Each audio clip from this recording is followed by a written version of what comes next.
Initially, when I encountered the violence in Islam, I said, well, this can't be the true Islam. And I, for years, would push back, arguing, no, this hadith here is unreliable. For example, Muhammad says in Sahih Muslim that he has come to expel the Jews and Christians from the Arabian Peninsula and will not leave any but Muslims. That doesn't sound like the Muhammad I knew, so I said, well, that can't be a reliable tradition.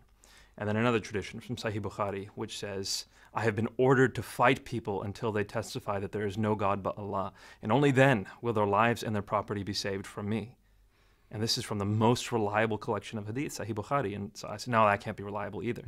And as you continue, you find Muhammad beheading multiple hundreds of men at the same time.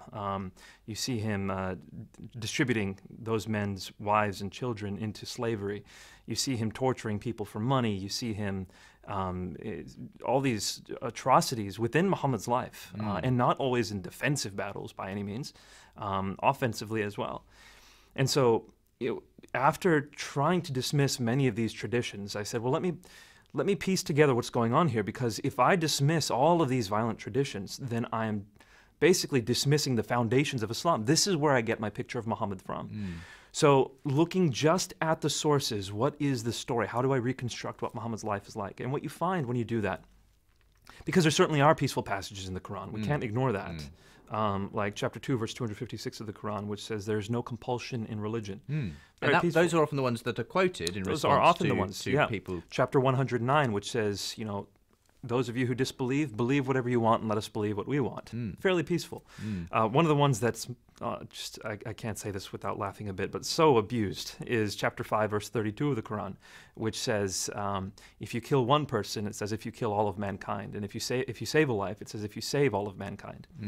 When you start understanding the context, though, you realize that this is not the ultimate message of Islam. For example, that one verse, chapter 5, verse 32 of the Quran, says, the first part of that verse is, it was told to the Jews, if you kill one person, it's as if you kill all mankind. If you save a life, as if you save all mankind. And we do. We find that in Tractate Sanhedrin of the Babylonian Talmud. I see. It's not in the Quran. It's not a teaching for Muslims. The next verse is the teaching for Muslims, which says, if anyone creates mischief in the land or strives against Allah or His Messenger, crucify him or kill him. Right, a or very cut off different his hands and feet. message. Exactly. Okay. So you start getting the context. And what you find is, in the first 13 years of Muhammad's prophetic career, he lives a peaceful life. He has about 100 followers by the end of that time, not that many.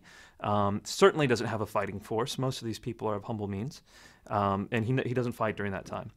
But then he's given rule over a city. An entire city gives him the right to be arbiter. From that moment until his death, approximately 9 to 10 years, he personally participates in or deputizes 86 battles. Right. So that's an average of 9+ battles a year, and they culminate in intensity until the moment he dies. Chapter 9 of the Quran is the last major chapter of the Quran to have been composed, and it is the most expansively violent. This is the one that starts off by saying, this is a disavowal of all the treaties we have with polytheists. Chapter 9, verse 5, slay the infidels wherever you find them, lay siege to them, take them captive. Chapter 9, verse 29, fight the Jews and Christians until they pay you the poll tax and they feel subdued. Why? Chapter 9, verse 33, Islam has been made to prevail over every religion.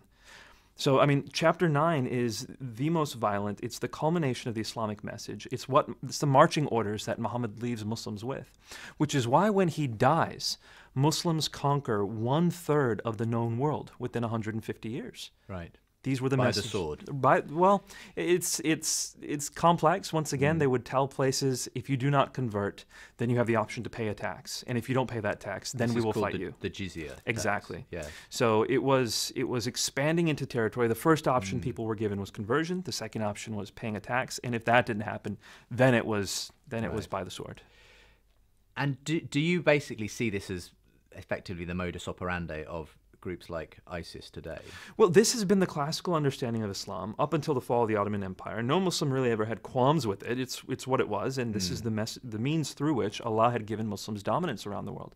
And it wasn't until Muslims had to as a culture, flip the script and start playing the defensive, the victim card, which they hadn't done before. So, for example, the Crusades. Many Muslims will point to the Crusades now and say, this is another example of Christian sort of superiority complex and trying to keep us down and oppressing us. The Crusades were never even discussed in Islamic literature. There was no Muslim or Arabic word for Crusades until Christians came up with one in the 19th century. Okay. It just wasn't a part of the Islamic mentality until the Ottoman Empire fell, the Islamic world started losing its power, and then these discussions started happening. And that's why you don't hear the phrase, Islam is a religion of peace, until the 20th century.